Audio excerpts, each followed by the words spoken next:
Le dernier épisode de la saison 2 de House of the Dragon sort demain, au moment où vous voyez cette vidéo, et pour l'occasion je me suis dit que j'allais vous faire un petit 20 faits des familles, étant donné que ça fait longtemps qu'on n'a pas fait de 20 faits sur la chaîne, et surtout étant donné que je ne compte pas forcément faire une critique, sauf si vous en voulez une, et n'hésitez pas à me le dire en commentaire, je me suis dit qu'il fallait quand même qu'on parle de House of the Dragon sur la chaîne, étant donné que c'est une série que j'adore, étant donné que j'adore Game of Thrones et l'univers de Game of Thrones, donc je me suis dit pourquoi pas vous faire une petite vidéo anecdote, secret de tournage, bref, vous connaissez les 20 faits sur la chaîne, vous savez de quoi on va parler ici, donc c'est parti. Mais avant de commencer la vidéo, n'hésitez pas à mettre un petit pouce en l'air et à vous abonner à la chaîne si ce n'est pas déjà fait. On est bientôt aux 50 000 abonnés, donc n'hésitez pas à le faire, ça me ferait extrêmement plaisir.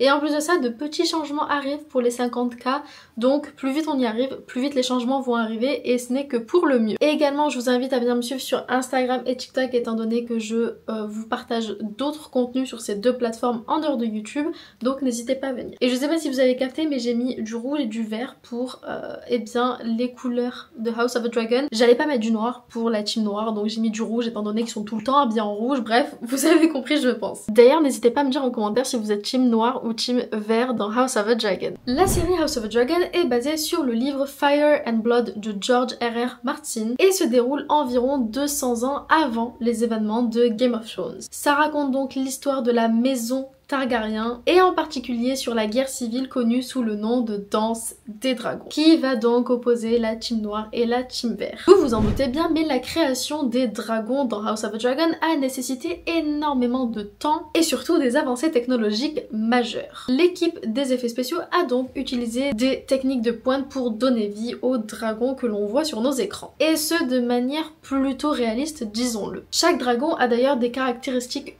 unique, reflétant sa personnalité et celui de son cavalier, ou plutôt de son dragonnier. Par exemple, le dragon de Daemon Targaryen est décrit comme étant féroce et agressif, avec des caractéristiques visuelles qui soulignent cette nature, comme des cicatrices et une posture menaçante. Vhagar, le dragon le plus grand de l'époque, a une envergure et une stature imposante. En même temps, vu comme il est grand, c'est logique. Tandis que Syrax, le dragon de Rhaenyra Targaryen, est plus élégant et gracieux, reflétant donc la personnalité plus noble de Rhaenyra. D'ailleurs, il faut savoir que George R.R. Martin a été directement impliqué dans le processus créatif, fournissant des descriptions détaillées et des conseils pour s'assurer que les dragons correspondent à sa vision. Les acteurs ont dû suivre des entraînements intensifs pour leur rôle, notamment en équitation et en maniement des armes. Emma Darcy et Matt Smith, donc ceux qui interprètent Rhaenyra et Daemon Targaryen, ont passé de nombreuses heures à s'entraîner pour maîtriser les scènes de combat. Les chorégraphes de ces scènes de combat travaillent d'ailleurs en étroite collaboration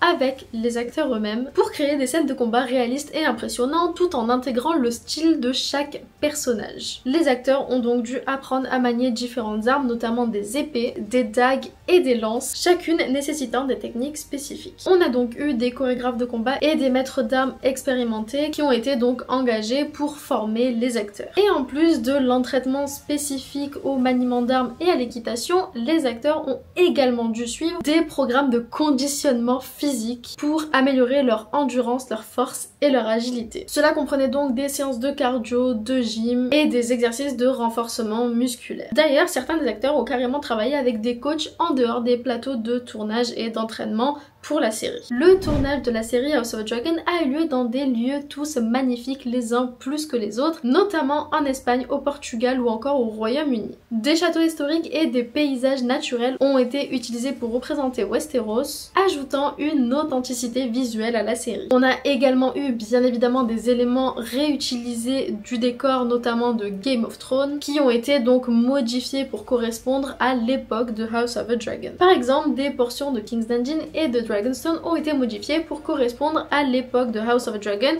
comme je vous le disais, donc qui se passe 200 ans plus tôt. Les coiffures et les costumes sont soigneusement conçus pour refléter l'époque et la culture Targaryen. Que ce soit en passant par la chevelure dorée des Targaryens que l'on connaissait bien grâce à Game of Thrones, mais également dans des détails spécifiques dans les costumes de chaque personnage et surtout de chaque clan de la famille Targaryen, donc la team noire et la team vert. D'ailleurs, il faut savoir que les coiffures sont conçues à partir de cheveux naturels ou de fibres synthétiques de haute qualité, et ça dépend bien évidemment de la perruque, et tout ceci dans le but d'obtenir un effet réaliste et noble. D'ailleurs, Jamie Temim, la costumière qui travaille sur House of the Dragon, a également travaillé sur d'autres films et séries, notamment Harry Potter, Skyfall ou encore Gravity. Et pour ce qui est du coiffeur, Kevin Alexander, il a également travaillé sur d'autres films et séries comme Sherlock Holmes ou encore une fois Harry Potter. George R.R. Martin a été directement impliqué en tant que consultant créatif pour la série House of the Dragon, ce qui est logique, mais bon, c'est pas toujours le cas. Il a d'ailleurs travaillé en étroite collaboration avec les showrunners, les scénaristes et les réalisateurs pour s'assurer que l'adaptation de son œuvre respecte l'esprit et les détails de ses livres. Il a donc fourni de nombreux conseils aux showrunners et à l'équipe entière de la série sur divers aspects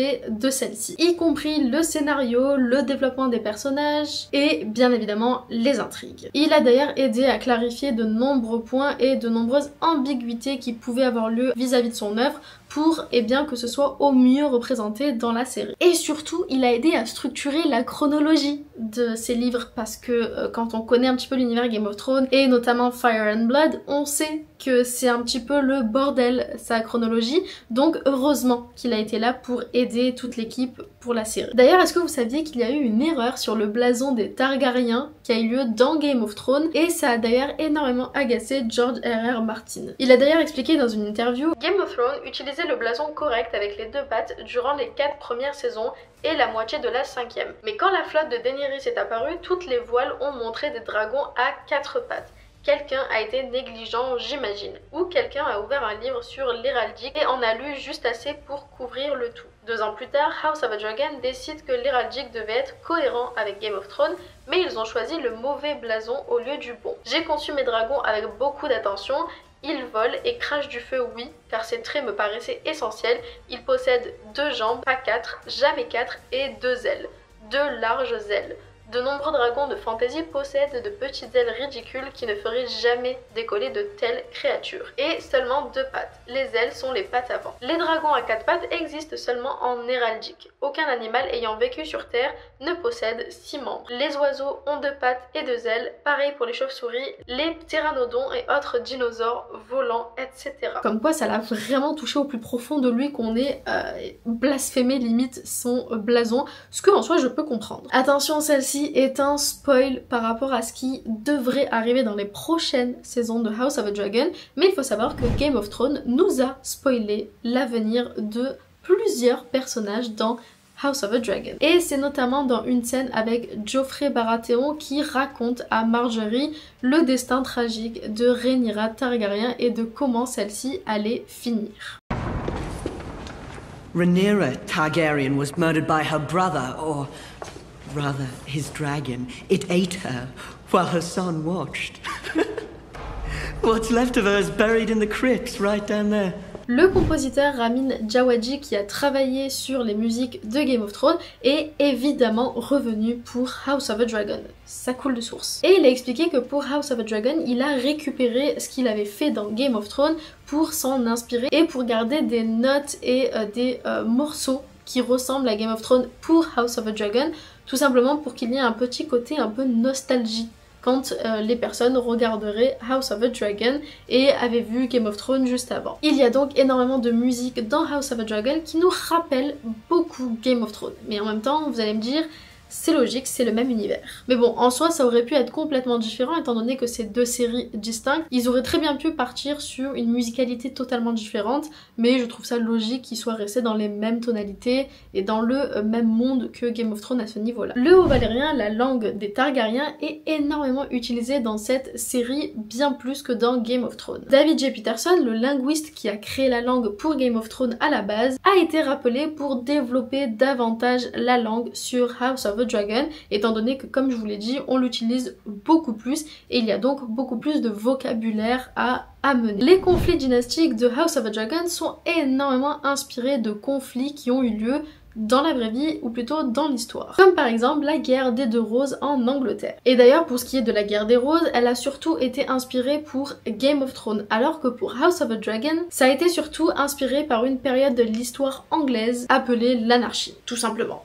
Et pour vous expliquer un peu plus, laissez-moi vous lire de quoi il s'agit. Après la mort de son fils Guillaume en 1120, le roi Henri Beauclerc avait décidé de nommer sa fille Mathilde comme sa digne héritière. Il avait alors appelé les nobles à prêter serment pour s'assurer du bon déroulé de sa succession. Mais à sa mort, rien ne se passa comme prévu. Son neveu, Étienne de Blois, s'empara du trône soutenu par les nobles, ce qui déclencha une véritable guerre avec Mathilde et plongea ainsi l'Angleterre dans le chaos. Donc bon, je sais pas si ça vous fait vaguement penser à une histoire connue dans House of the Dragon, mais voilà quoi. Paddy Considine a lu Fire and Blood de George R.R. Martin, ainsi que d'autres ouvrages historiques pour comprendre au mieux le contexte et surtout les motivations de son personnage, le roi Viserys Ier Targaryen. Il voulait apporter une authenticité historique à son interprétation, et en soi c'est une très bonne chose. Olivia Cooke a passé énormément de temps à essayer de comprendre la psychologie de son personnage. Elle a également travaillé avec des coachs en dialecte pour maîtriser l'accent et les inflexions de voix appropriées, et a également étudié les dynamiques de pouvoir dans les cours royales historiques. Encore une fois avec Olivia Cooke, elle a expliqué qu'une des scènes les plus mémorables était une répétition où elle a accidentellement renversé une tasse de café sur sa robe de costume. Et d'ailleurs en parlant d'accident, il faut également savoir que Rhys Ifans a expliqué qu'il a déclenché une alarme incendie sur le tournage de manière accidentelle, ce qui a provoqué une pause pendant le tournage de la série pour absolument tout le monde. Paddy Considine a plaisanté sur le fait que son costume était incroyablement lourd et très difficile à porter, surtout sous les projecteurs chauds des plateaux de tournage. Il a expliqué qu'il avait apprécié l'ironie de jouer un roi avec un costume qui n'était pas toujours très confortable. Parce que vous savez, on dit souvent que le poids de la couronne est lourd à porter pour les rois. Bref, c'était assez drôle et je comprends pourquoi il en a ri. House of the Dragon a battu un record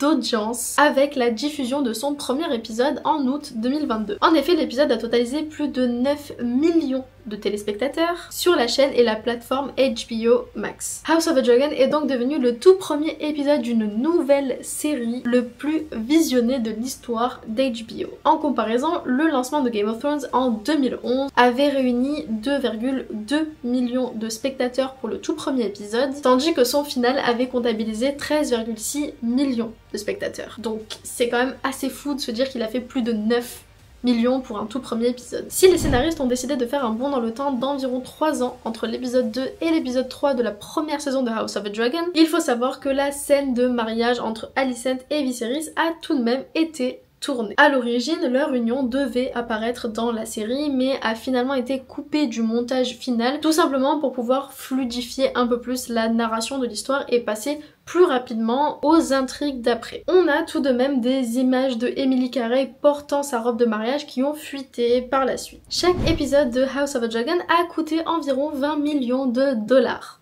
Rien que ça. Et pour faire une petite comparaison avec Game of Thrones, chaque saison coûtait environ 100 millions de dollars, donc 10 millions par épisode. Ce qui est moitié moins que House of the Dragon. Mais en même temps, vous allez me dire, dans House of the Dragon, il y a énormément de dragons à mettre en place comparé à Game of Thrones où il y avait un peu moins d'effets spéciaux, même s'il y en avait quand même. Paddy Considine, donc celui qui interprète Viserys Ier Targaryen, a expliqué que lors du tournage de House of the Dragon, il y a un objet qu'il a absolument voulu récupérer avec lui quand il est parti. Ma dague, c'est une dague très importante, je voulais la garder, mais essayer de la piquer était difficile.